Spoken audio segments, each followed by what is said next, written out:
다 찾으셨으면 우리 한 절이니까 한 목소리로 함께 읽겠습니다.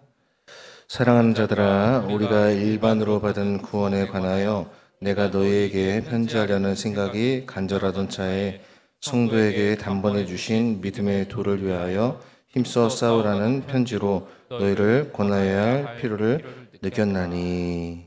아멘. 할렐루야. 예, 앞뒤 좌우에 계신 분들과 함께 인사를 나눌까요? 주님의 평안을 빕니다. 이렇게 함께 인사를 나누겠습니다.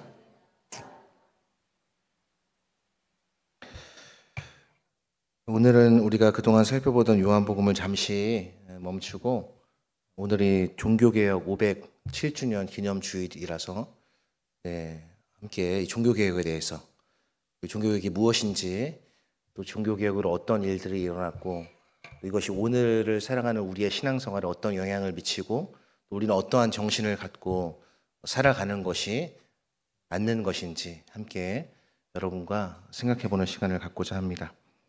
유다서 말씀은 사실 우리에게 익숙한 말씀은 아닙니다. 그런데 이 유다서 말씀은 예수님의 동생이었던 유다가 지은 서신으로 알려져 있습니다.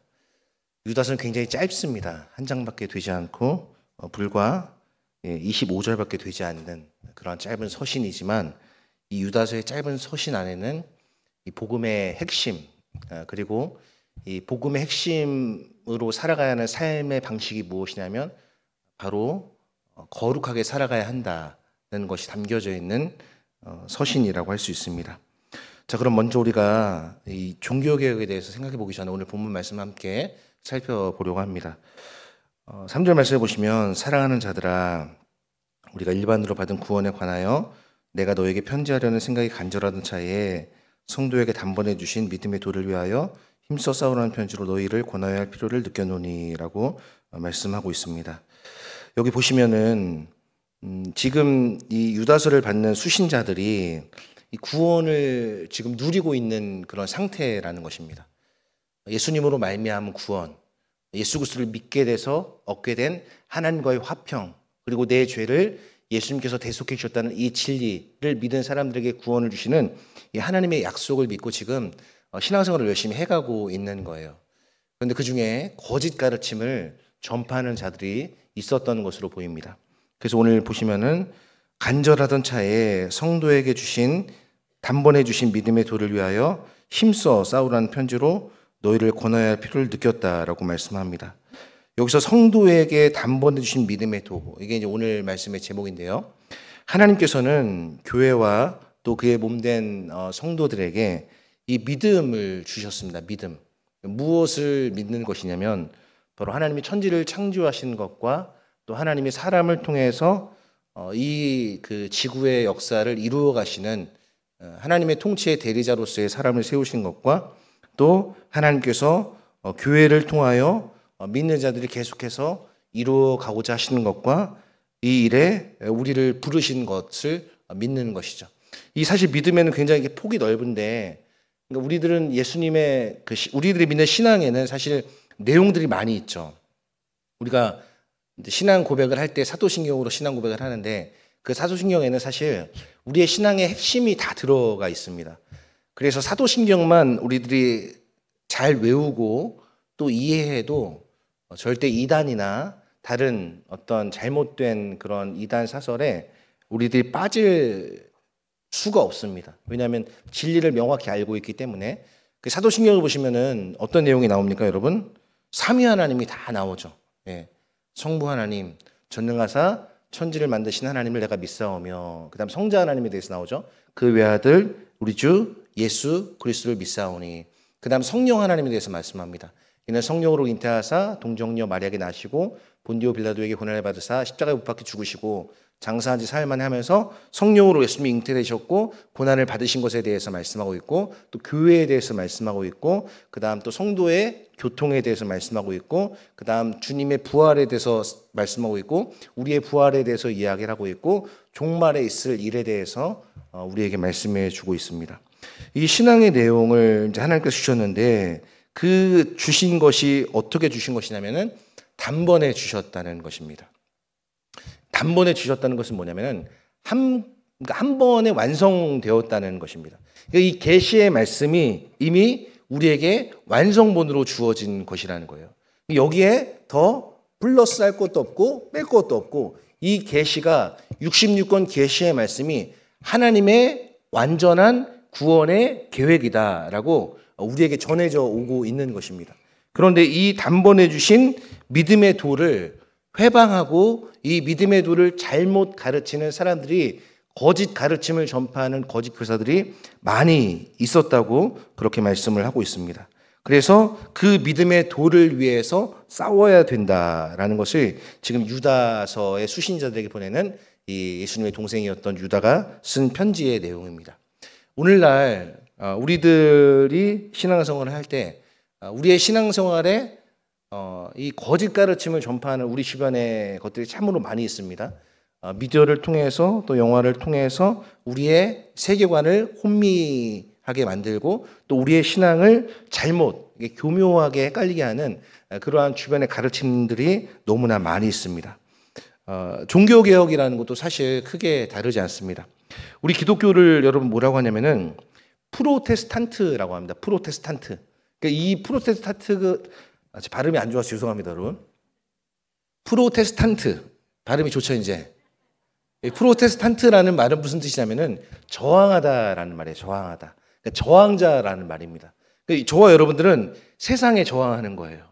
세상에 저항하는 거고 잘못된 가르침에 저항하는 사람들. 근데 그 저항의 방식이 무엇이냐면은 막 나가서 우리들이 어떤 우리의 힘과 세를 과시하는 방식으로 저항하는 것이 아니라 기도로, 말씀으로, 하나님의 도우심으로 저항하는 것이다라고 많은 선진들의 가르침에서 말씀하고 있습니다. 그러면 종교개혁이란 무엇이냐? 이 종교개혁은 여러분이 잘 아는 것처럼 1517년에 마르틴 루터라는 사람에 의해서 이 종교개혁이 시작이 됩니다. 루터가 어떻게 생겼냐면은 저처럼 생겼어요. 그러니까 굉장히 몸집이 좀 컸습니다. 몸집이 굉장히 크고 그다음에 이렇게 턱선이 없는 모자를 쓰고 이런 사람이 바로 루터였습니다. 루터. 눈도 좀 약간 찢어지고 그런 사람이 루터였어요. 근데 이 루터라는 사람이 애초에 종교개혁을 일으키려고 한 것이 아닙니다. 그가 살았던 시대적인 배경을 보면은 굉장히 교회가 타락했습니다. 도덕적으로 어떻게 교회가 타락했냐면은 성직을 돈으로 이렇게 사고 팔았어요. 성직 매매라고 하죠. 이런 것들이 굉장히 많이 일어났었고 또 두 번째는 이 성직자들이 축첩 문제를 가지고 있었습니다. 축첩이란 뭐냐면은 첩을 쌓아놨다는 말이에요. 당시 중세 시대는 이러한 것들이 일상이었습니다. 그러니까 중세 시대의 카톨릭 성직자들이 공식적으로 여러분 또 신부님도 혼자 살잖아요. 공식적으로 독신 서약을 했음에도 불구하고 비공식적으로는 여성과 동거하거나 어떤 내연 관계를 맺는 그러한 일들이 굉장히 많이 있었습니다. 이것의 통계적인 증거를 보니까 1514년에 당시에 스트라스부르크라는 지역이 있었는데 이 지역의 약 60%가 축첩 관계에 있었다고 합니다. 60%. 그러니까 100명이면은 60명 정도가 이 축첩 관계를 맺고 있었다고 합니다. 얼마나 이 잘못된 그런 관계를 갖고 있었는지를 보여주고 있고 또 1522년에 이 콘스탄츠 교구를 보니까 거기는 절반 이상이 동거녀를 두고 있었다는 역사적인 기록이 있습니다. 또 이것의 제도적인 증거는 당시에 어떤 세금이 있었냐면 성직자 축첩세가 있었어요. 성직자 축첩세. 그것이 존재했을 만큼 그러니까 이 주교들이 성직자들에게 이 동거 관계를 묵인하는 대가로 받는 돈, 세금을 징수하는 것이 바로 성직자 축첩세였습니다. 그리고 성직자의 자녀들에게 합법적인 신분을 부여하기 위해서 어떤 것이 있었냐면 사생아 허가증이 있었습니다. 사생아 허가증. 그러니까 이렇게 굉장히 그 당시에 이 가톨릭이 얼마나 타락했었는지를 보여주는 것들이 많이 있습니다. 여러분들이 한 번쯤 공부하셨을 때 들어보셨을 법한 이름 에라스무스라는 말, 여러분 에라스무스라는 사람, 이 에라스무스라는 사람이 쓴 우신예찬에 이 내용들이 다 기록이 되어 있습니다. 그리고 루터가 쓴 독일 귀족에게 고함이라는 1520년에 쓴 책에는 이 성직자들의 부도덕한 생활을 비판한 내용이 그대로 고스란히 담겨져 있습니다. 이런 문제들은 교회의 도덕적 어떤 자정 능력을 상실하게 만들었고, 또 성직자 독신 제도의 한계를 가져왔고, 교회 개혁의 필요성을 알려주게 되었습니다. 그러던 와중에 이제 수도원도 계속해서 세속화되고, 이제 교회가 더 이상 스스로 깨끗하게 하는 자정 능력이 완전히 상실되고 말아버립니다. 그래서 어떤 일이 있었냐면은 이제 면죄부가 판매가 되기 시작하는 거예요. 그 면죄부를 돈으로 주고 사는 거예요. 이 돈으로 면죄부를 주고 사면은 이제 내가 어떤 죄를 지었어도 그 죄가 용서함을 받는 것입니다. 그리고 당시에 이제 연옥교리라는 것이 있었는데, 이 연옥교리는 이제 지금 우리 개신교회는 연옥교리가 없지만 천주교회는 있습니다. 천주교회는. 그래서 이 연옥은 어떤 곳이냐면은 이제 큰 죄, 대죄는 사해졌지만 소죄, 아주 작은 죄들은 사해지지 않은 사람들이 있는 영혼의 장소가 어디냐면 바로 연옥이에요. 근데 헌금을, 그 영혼을 위해서 헌금을 딱 하면은 무슨 소리가 날까요? 땡그랑 소리가 나면서 그 연옥에서 뿅 하고 튀어올라서 림보로 올라간다. 이런 아주 잘못된, 말도 안 되는 그러한 교리들이 당시에 있었습니다. 게다가 당시의 시대적인 상황은 어떠했냐면은 바로 인문주의가 발달했습니다. 르네상스라고 하죠. 당시 인문서적들과 이런 문학들이 굉장히 많이 발달을 했습니다. 그리고 14세기에 그다음 이제 민족 국가가 이제 형성되기 시작했고, 또 이제 중산층이 성장하기 시작했고, 기술적인 발전으로는 1450년에 구텐베르크 인쇄술이 등장하게 되면서 이제 뭔가 성경과 이런 문서들이 이렇게 좀 전국적으로 확산되게 하는 그러한 중요한 기로에 서게 됩니다. 이때 이 루터가 1517년에 했던 이 테첼이라는 사람이 면죄부 설교문을 했는데, 그 설교문의 내용이 뭐냐면은 돈이 헌금함에 딸그락하는 순간 영혼이 연옥에서 천국으로 올라간다. 이런 설교를 했습니다. 이 설교를 이제 루터가 듣고 굉장히 열이 받은 거죠. 열이 받아서 비텐베르크, 당시 독일의 비텐베르크 대학 정문에 뭘 붙이게 되냐면은 95개조의 반박문을 붙이게 됩니다. 근데 사실 이게 종교개혁을 일으키려고 이렇게 한 게 아니라 이 95개조 반박문이 큰 파장을 일으키게 돼서 결국 종교개혁의 도화선이 된 것이죠. 나중에 거꾸로 생각을 해보니까. 그래서 이 95개조의 반박문의 내용을 여러분께 다 말씀드릴 수는 없고, 한마디로 이야기하면은 우리가 다시 돌아가야 된다. 회개해야 된다. 우리가 정신을 바짝 차려야 된다. 이러한 내용이 다 이제 항목별로 이제 1문부터 95문까지 있는 거예요. 이거를 이제 비텐베르크 대학 정문에 딱 루터가 이제 붙이자마자 이제 큰 파문이 일어나서 이제 종교개혁을 일으키게 됩니다. 이 종교개혁을 일으키게 되면서 이 루터가 큰 어려움에 처하게 되는데, 나중에 이 루터의 사제직을 파면시키고 루터를 이제 보름스 회의라는 곳에 불러요. 이 보름스 회의에서 루터가 뭐라고 고백을 하냐면은, 주님, 제가 여기 서 있습니다. 저는 달리 어떤 방법이 없습니다. 주님 저를 도와주십시오. 라고 쓴 찬송이 뭐냐면은 오늘 우리가 아침에 함께 불렀던 내주는 강한 성이요. 내주는 강한 성이요. 방패와 병기 되시니 큰 환난에서 우리를 구하여 내실로다. 당시에 루터의 종교개혁은 굉장히 어떻게 보면은 획기적이었지만은 그러나 굉장히 외로웠어요. 네.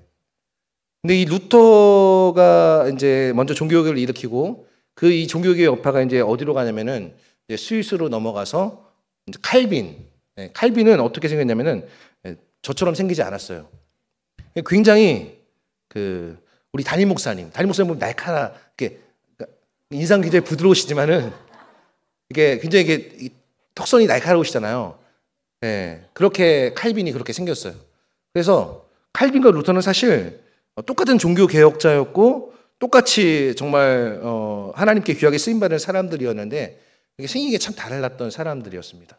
칼빈은 걸어다니는 종합병원이라고 불릴 정도로 뭐 안 가지고 있는 질병이 없었고, 루터는 굉장히 뭐 맥주도 좋아했다고 하고 굉장히 그런 또 사람이었습니다.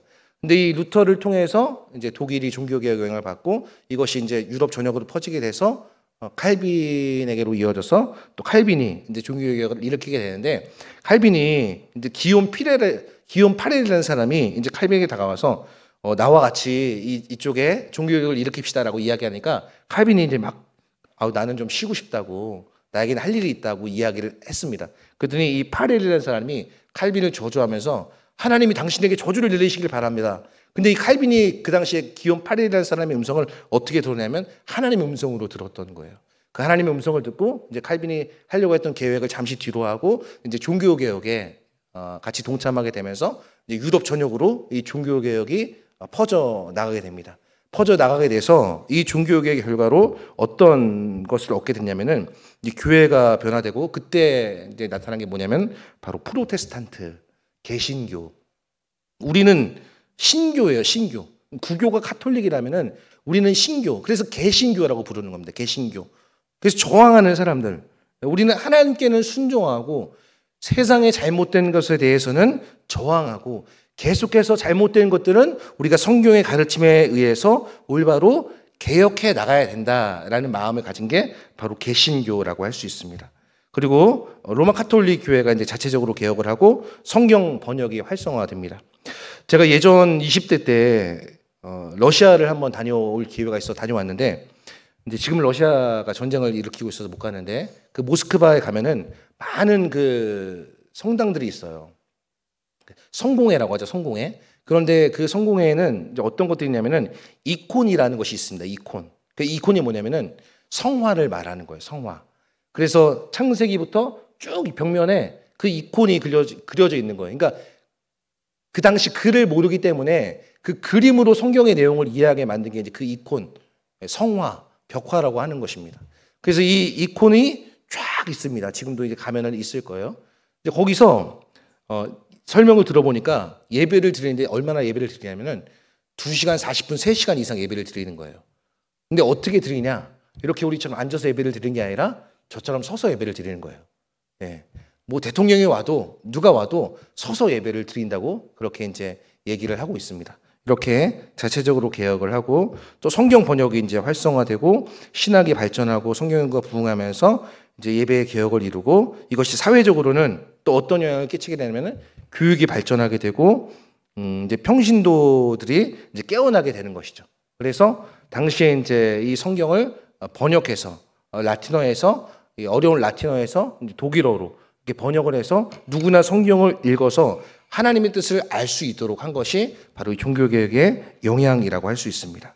그러면 이 종교개혁을 통해서 우리들이 오늘 우리가 살아가는 시대에 과연 이 507년 전에 일어난 종교개혁이 어떤 의미가 있나, 그럼 우리는 어떻게 살아야 되는지를 생각해 볼 텐데, 먼저 첫 번째로 생각해 볼 것은 무엇이냐면은 로마서 1장 17절 말씀이에요. 우리 로마서 1장 17절 말씀 같이 함께 읽어보겠습니다. 시작. 복음에는 하나님의 의가 나타나서 믿음으로 믿음에 이르게 하나니 기록된 바 오직 의인은 믿음으로 말미암아 살리라 함과 같으니라. 그러니까 루터가 종교개혁을 통해서 발견한 교리가 바로 이 말씀입니다. 이신칭의, 믿음으로 말미암아 의롭게 된다. 여러분 의로우십니까? 여러분 의로우십니까?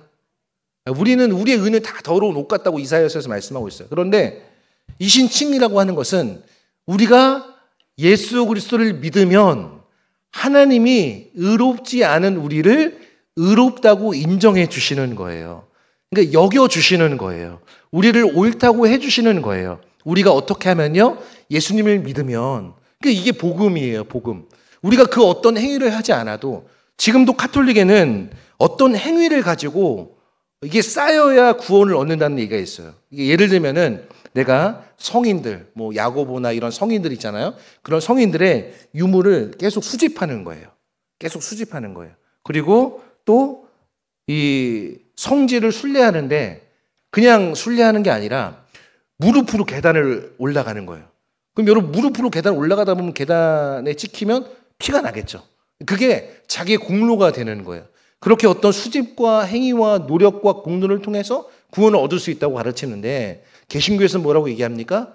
예수님 믿으면 믿음으로 말미암아 의롭게 된다고 이야기를 하고 있는 거예요. 그러니까 여러분들이 예수님 안에 있으면 여러분들은 의로운 자라 칭함을 받는 거예요. 근데 여러분 절대 예수님 떠나시면 안 돼요. 다른 거 다 뭐 통장 비밀번호, 집 비밀번호 다 잃어버려도요. 절대 예수님 잊어버리시면 안 돼요. 예수님이 누구신지 잃어버리시면 안 됩니다. 예수님이 하나님이시고 이 땅 가운데 오셔서 성육신 하시고 또 율법에 순종하시고 고난을 당하시고 죽으시고 장사되신 그 일을 잊으시면 안 돼요.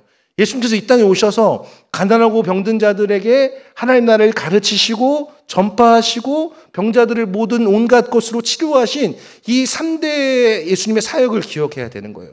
그리고 그 예수님께서 다시 부활하신 다음에 하늘로 올라가시고 승천하시고 하나님 보좌 우편에서 지금도 저와 여러분들의 믿음이 떨어지지 않기를 위해서 간절히 중보기도 하고 계신 것을 기억해야 돼요.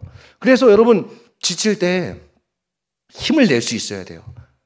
신앙생활 하다 보면 지칠 때 있잖아요. 목자로 섬기다 보면 우리가 어떤 사역을 하다 보면 여러분 지칠 때 있죠.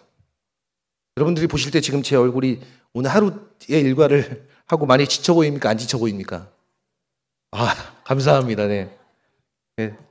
진짜 안 지쳤습니다. 여러분께서 그렇게 말씀해 주시니까 업도님도 다시 생깁니다, 여러분. 네. 하나님께서 공급하시는 그 힘을 의지해서 우리의 피난처와 우리의 소망 되신 그 예수님 안에서 우리가 다시 힘을 내는 거예요. 그러니까 어떻게 보면 주일은 여러분들이 쉼터에 오시는 거예요. 쉼터에 오셔서 여러분 다시 재충전하고 때 묻은 것 예수님의 보혈로 깨끗이 씻고 다시 재무장해서 다시 삶의 그 치열한 전쟁터로 나가는 거예요.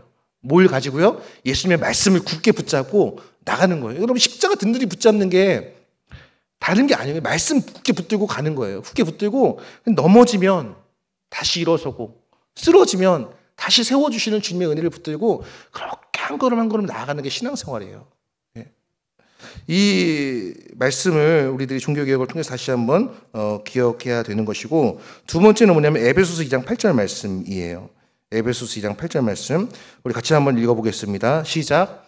너희는 그 은혜에 의하여 믿음으로 말미암아 구원을 받았으니 이것은 너희에게서 난 것이 아니요 하나님의 선물이라.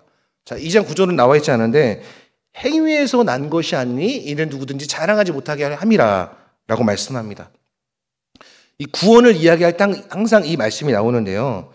이 구원을 이야기할 때 제가 새가족 분들 오시면 항상 설명하는 게 있는데 그것이 무엇이냐면은 저거예요.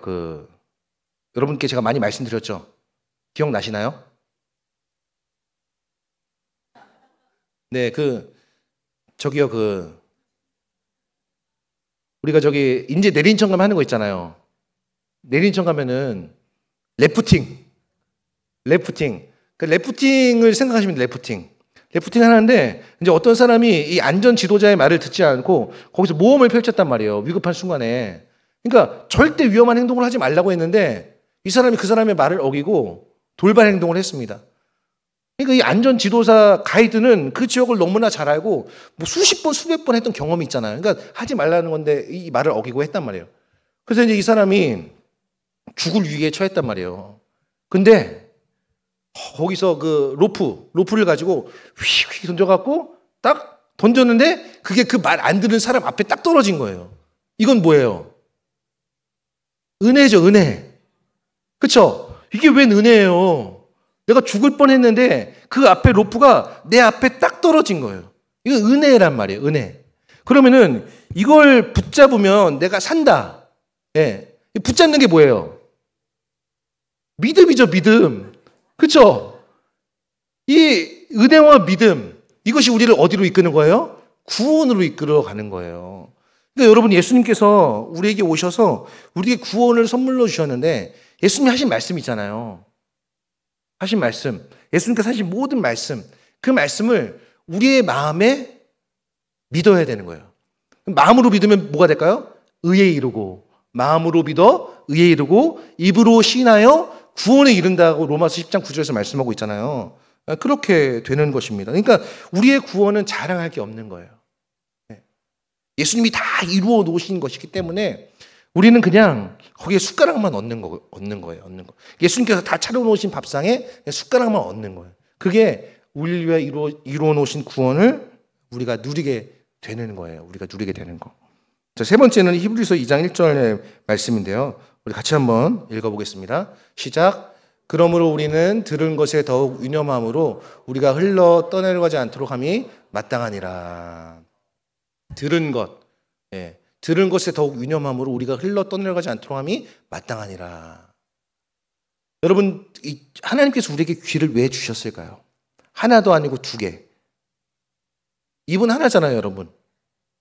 코도 하나지만 우리 콧구멍이 두 개고, 그렇죠? 근데 왜 귀를 두 개를 주셨을까요? 잘 들으라고. 두 눈도 잘 보라고. 우리에게 이 두 개를 주셨단 말이에요. 그러니까 한 귀로 듣고 한 귀로 흘리는 거는 우리에게 잘 들으라고 하신 하나님의 뜻을 우리가 순종하지 않는 거예요. 여러분, 듣는 것이 쉽습니까? 어렵습니까? 어려워요. 여러분, 부모님이 하는 잔소리, 이제 지금 여러분들 부모님 잔소리 잘 안 들으실 나이지만, 이제 저는 가끔 듣거든요, 가끔. 근데 굉장히 힘들어요. 근데 우리 아이들은 얼마나 힘들까를 또 생각해야 돼요. 그러니까 이 귀는 들으려고 있는 것인데, 이 귀에 들은 것을 유념함으로 우리들이 잘 들어서 잘 듣지 않으면 어떻게 된다는 거예요? 떠내려간다는 거예요. 여러분들이 하나님의 말씀을 예배 시간에 잘 듣지 않으면요, 여러분도 모르게 떠내려가고 있는 거예요. 물살이 세면, 여러분, 물살이 세면 막 붙잡아야 되잖아요. 그게 듣는 거란 말이에요, 듣는 거. 여러분들이 어쨌든 어찌하든지 간에 꽉 붙들어야 되는 거예요. 그게 예수님과의 연합 아닙니까, 여러분? 우리가 예수님을 의지한다는 게 뭡니까? 예수님을 의지한다는 거? 제가 곰곰이 생각을 해봤어요. 어떻게 하면 이걸 정말 쉽게 알려드릴 수 있을까? 여러분, 자, 여기 컵이 있는데, 자, 이 자석이 없습니다. 근데 얘를 의지한다는 거는 기댄다는 것을 의미하는 거잖아요. 그러니까 기대려면 여러분 어떻게 해야 돼요? 가까이 있어야 돼요. 붙어 있지는 않아도 가까이 있어야 돼요. 그러니까 여러분이 예수님을 의지하려면 어떻게 될까요? 예수님 껌딱지가 되셔야 되는 거예요. 예수님이 야 덥다 더워 좀 옆으로 가라 이렇게 할 때까지 어쨌든 예수님 곁에 날마다 여러분들의 입술과 마음과 생각과 눈과 귀에 예수님을 꽉 눌러 담아야 된단 말이에요. 그래서 말을 해도 뭐를 해도 다 뭐가 나야 돼요? 주님의 이름이 나와야 되는 거예요. 그런 사람이 되어야 우리가 떠내려가지 않을 수 있다라고 말을 하고, 마지막은 오늘 우리가 함께 살펴본 말씀 우리 같이 한번 다시 읽어보겠습니다. 시작. 사랑하는 자들아, 우리가 일반으로 받은 구원에 관하여 내가 너희에게 편지하려는 생각이 간절하던 차에 성도에게 단번에 주신 믿음의 도를 위하여 힘써 싸우라는 편지로 너희를 권하여야 할 필요를 느껴노니. 여러분, 우리는 성경의 말씀에 세례요한 이후로 천국은 침노하는 자의 것이라는 말씀을 잘 알고 있습니다. 침노한다는 말은 간절히 추구한다는 말이에요. 그러니까 하나님께서는 어떤 사람들에게 은혜를 주시냐면은 마음을 열고 주님의 은혜를 받을 수 있는 마음의 그릇을 준비한 사람에게 은혜를 주시는 거잖아요. 그런 사람은요, 싸우는 거예요. 우리에게 주신 이 단번에 주신 믿음의 도가 얼마나 소중하고, 여러분 이 믿음의 도를 위해서 구약의 선지자들이 돌을 맞았잖아요.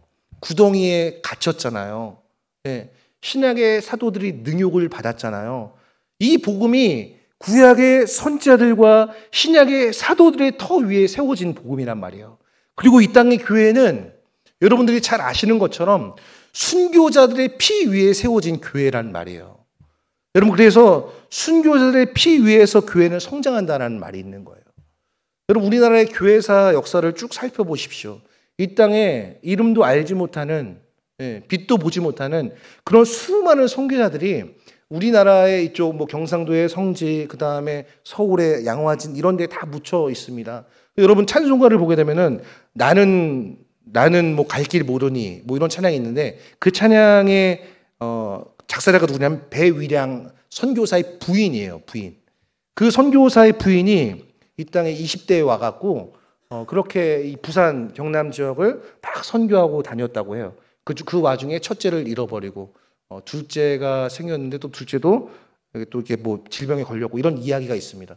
그러니까 그런 사람들의 희생과 헌신 위에 교회가 세워진 것이고 그 희생과 헌신을 우리가 이어받아서 우리의 희생과 헌신 위에 다음 세대가 세워지는 것이고 그렇게 해서 주님 오실 때까지 계속해서 이 믿음의 터 위에 교회가 세워지는 것입니다. 그러므로 우리들은 우리에게 주신 믿음의 도, 이 믿음의 도를 위해서 싸울 수 있어야 돼요. 우리는 진리를 거스려 아무것도 할 수 없는 사람들입니다. 진리가 우리의 싸움의 방편이에요. 우리는 왜 싸웁니까? 진리 때문에 싸우는 거예요. 어떤 이념과 어떤 진영 때문에 싸우는 것이 아니라 우리는 진리 때문에 싸우는 것입니다. 진리 때문에. 그래서 진리는 항상 살아서 우리가 아까 찬송가에서 고백한 것처럼 그 나라 영원하리라. 사랑하는 성도 여러분, 말씀을 정리하겠습니다. 여러분들은 무엇을 위해 싸우십니까? 무엇을 위해 싸우세요? 여러분의 열정과 힘의 대다수는 어디를 향해 있습니까? 우리의 열정과 힘, 우리에게 주신 모든 것은 사실 하나님 나라와 영광을 위해서 우리에게 잠시 주시는 거예요. 생각해 보면 하나님께서 우리에게 주신 것을 하나님이 다 뺏어가시면 나에게 남는 것이 무엇일까? 를 생각해 봐요. 아무것도 없어요. 얼마 전에 목소리를 그렇게 낼 수 없는 상황 가운데 있으면서 사실 목소리가 나오지 않는 것은 우리가 쉽게 경험할 수 없는 것이잖아요. 목감기를 심하게 경험하지 않으면. 근데 목소리가 막 진짜 새벽 기도를 찬양을 하는데 찬양이 나오지 않으니까 어떤 생각이 드냐면 이러다가 목소리가 안 나오면 어떡하지? 그런 두려움이 드는 거예요. 근데 하나님께서 우리에게 주신 마음은 여러분 두려운 마음이 아니에요. 디모데전서 1장 7절을 보면은 하나님 우리에게 주신 마음은 두려워하는 마음이 아니요 오직 성령과 능력과 근신하는 마음이다라고 말씀을 하고 있습니다. 사랑하는 여러분, 근심하지 마십시오. 여러분 평안을 가지십시오. 주님께서 여러분에게 승리를 주셨고 이 승리를 위해서 우리들이 진리를 위해 수호하는 마음과 싸우는 마음을 가져야 됩니다. 1517년 루터와 칼빈과 그 외 수많은 종교개혁자들 통해 이 땅에 하나님의 교회를 세우신 그 하나님의 역사가 저와 여러분들 통해 아름답게 잘 우리의 후세대들에게 전해지기를 바랍니다. 그래서 우리에게 주신 이 믿음의 도, 단번에 주신 이 믿음의 도가 얼마나 위대하고 얼마나 광대하고 얼마나 아름다운 것인지 우리가 알아갈 때 우리는 비로소 그 믿음의 도를 위해 우리 자신을 기꺼이 산 제물로 드릴 수 있는 것입니다. 목사만 드리는 게 아니에요. 목사도 성도죠. 하나님 앞에 성도는요 거룩함을 입게 된 무리예요. 우리 모두가 그 주님 앞에 산 제물로 드릴 때 하나님께서는 그 헌신을 아름답게 보시고 사용하시는 것이죠. 그 하나님의 사용하심에 우리 모두가 쓰임받는 그러한 모든 성도님들이 되실 수 있기를 우리 주님의 이름으로 간절히 소망하며 축복합니다. 네, 우리 찬송 부르기 전에 광고 말씀을 아까 드렸어야 했는데 제가 깜빡했습니다. 담임 목사님께서 이제 월요일부터 수요일까지 또 시차를 세미나로 출타를 하십니다. 여러분 위해서 기도해 주시고 잘 다녀오실 수 있도록 함께 기도해 주시기를 바랍니다.